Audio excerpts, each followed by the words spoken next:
Hello. So before I begin my presentation and before I share my screen, I want you to play a game with me. So if you have a piece of paper and a pen handy, that's great. If you don't have it, don't worry, you don't really need it. It's just to help you remember. But we're going to play a word association game. So what I want you to do is to write down or think and remember the first three words that come into your head when you think of a bee.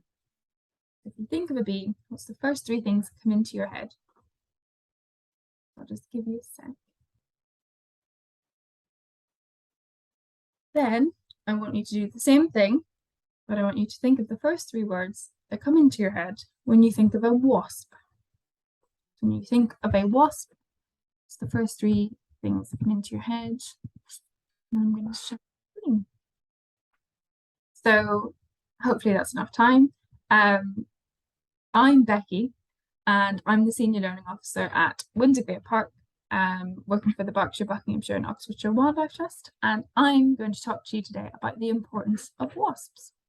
So hopefully you have your words there in front of you or in your head and you're remembering them, but let's just go through them. So hopefully some of the words you might have thought of when you thought of a bee were things like honey, flower, buzz, sting, pollination, pollen, bumblebee, hive, stripes, or yellow. Maybe some of your words are up there. And when you thought of a wasp, what did you think? Maybe things like sting, annoying, dangerous, pain, stripe, scary, angry, yellow, buzz, nest. Now, if I just go back, a few years ago in 2018, a group of scientists did an experiment, a much bigger experiment than this game that we're playing. They asked about 750 people across the UK what they thought of when they thought of bees. And these are actually the top words that came up.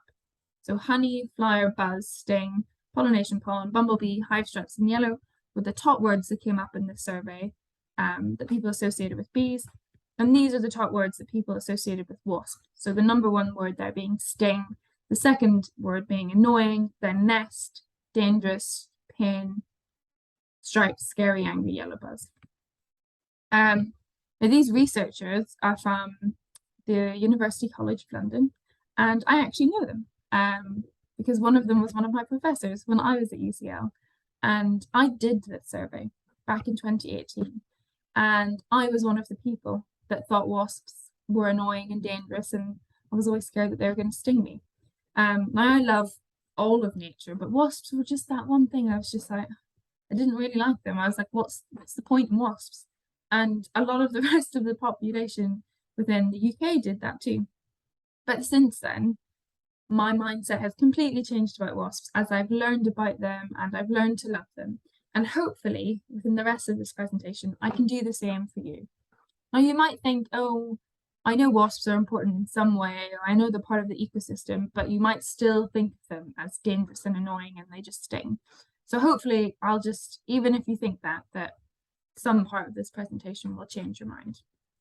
But I think what's interesting is understanding why lots of us dislike wasps. Why do we hate wasps so much? And I think a lot of it does have to do with kind of history and culture and what the media says about wasps. Now, 2,300 years ago, or over that, Aristotle described wasps as being devoid of the extraordinary features that characterize bees, and they have nothing divine about them. So even thousands of years ago, we weren't liking wasps. We thought they were not divine. And one of the other things Aristotle said was he described the stings of vespines, which is a group of wasps, kind of those black, yellow, stripy ones that we probably most associate with wasps.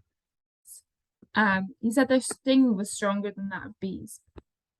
So this is, to be fair, a much more quantifiable reason to dislike wasps more. And actually, Schmidt did a sting pain index of lots of insects, and he also said that the stings of wasps were more painful than the stings of bees.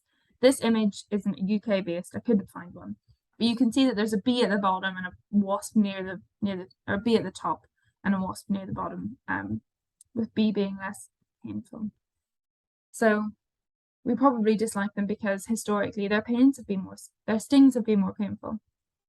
And finally, if we look at this piece of media, this is just a handout from a doctor's room, and it's not nothing to do with wasps. It's about needle pain, and they stick this picture of a wasp on it, which just makes it look horrible. We're not going to like wasps if we see that, because we're going to associate them with being stung and having this big needle, horrible thing coming out their bums stinging us.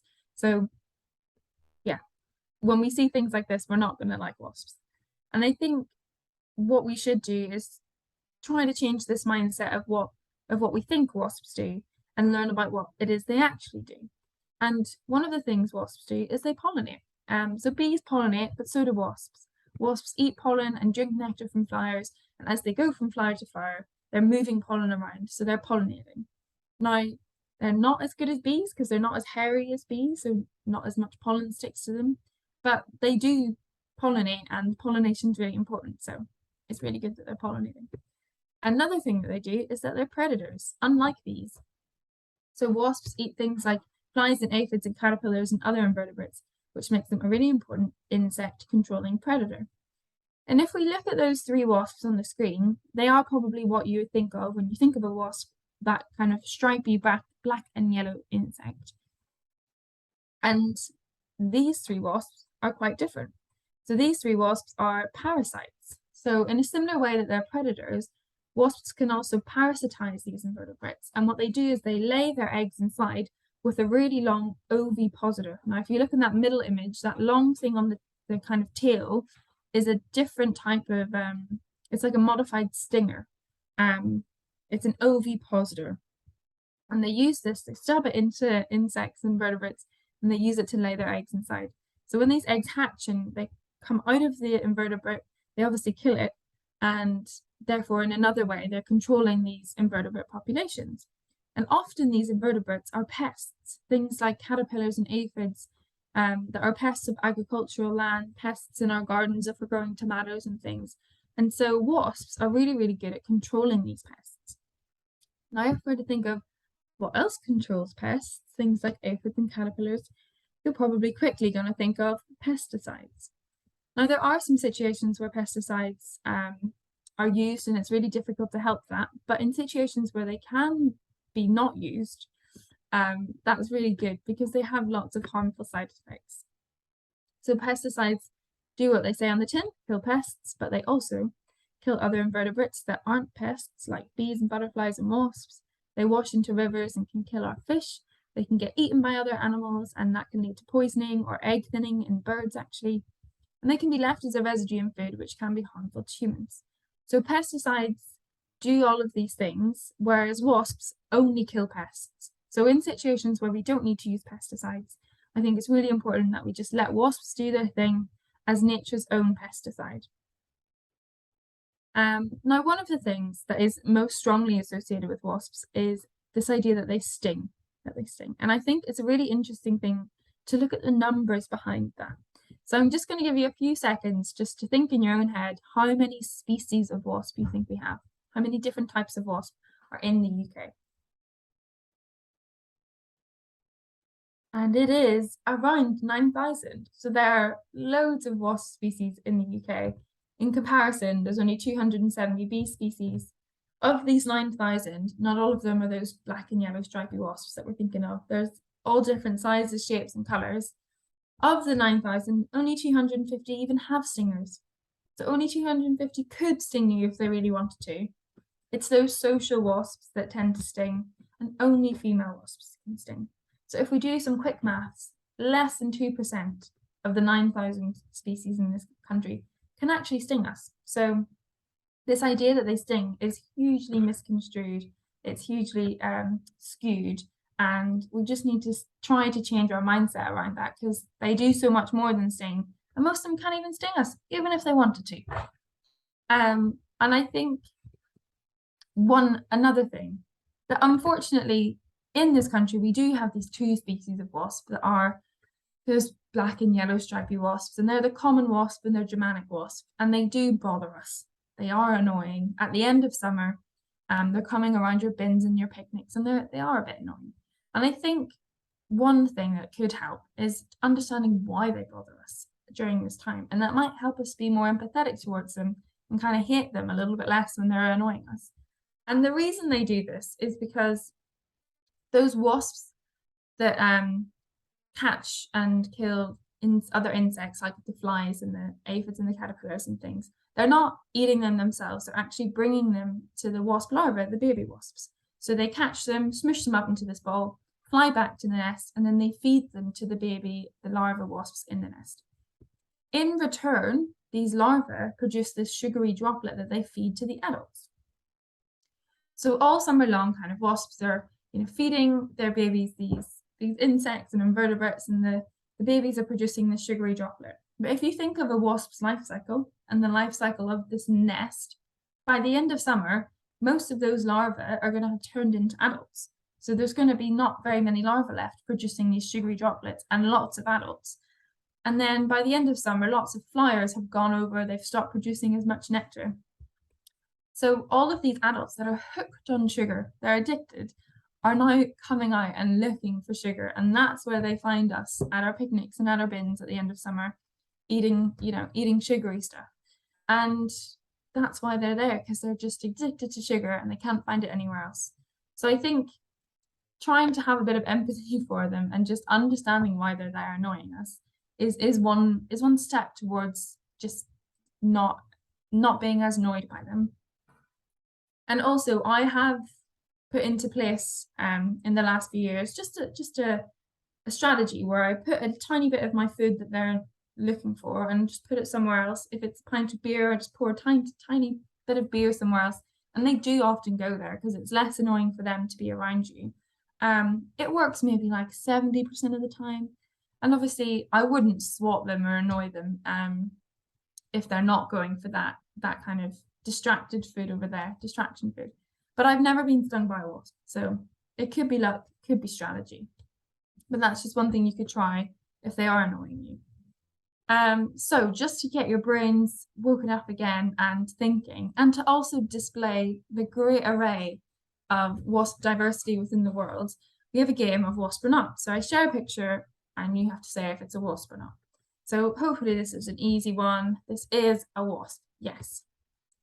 This one, it is a wasp. This one, no, that's a bee. This one is a wasp. This one isn't a wasp. It's a wasp mimic. It's a beetle. This one is not a wasp. It's a lacewing. This one, yes, this one is a wasp. It's a gall wasp.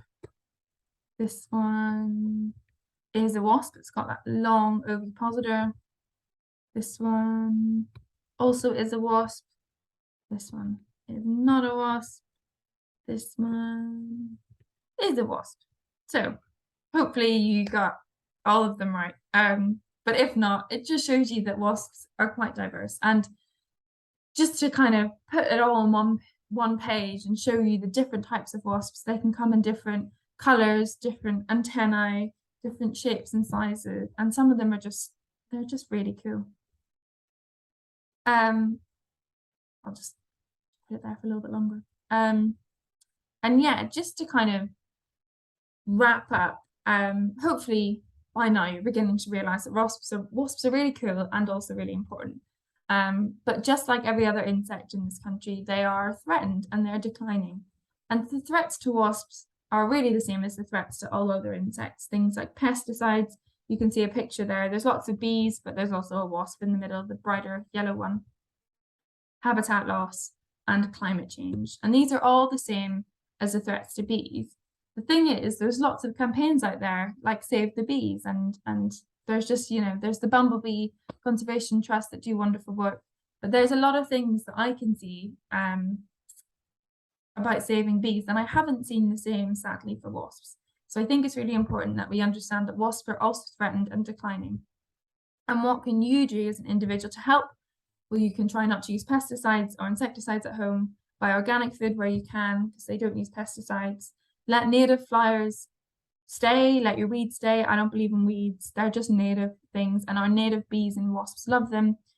But I think one of the easiest things you could do is just share the wasp love.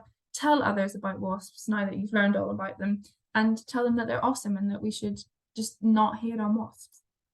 And if you haven't been convinced yet that wasps are amazing and wonderful and important, then hopefully this final picture will convince you. Now, it's not a UK-based wasp, it's from South Africa, but I mean, if that doesn't convince you that wasps are amazing, I'm not sure what will, but hopefully it does. So thank you very much for listening to me and watching my presentation.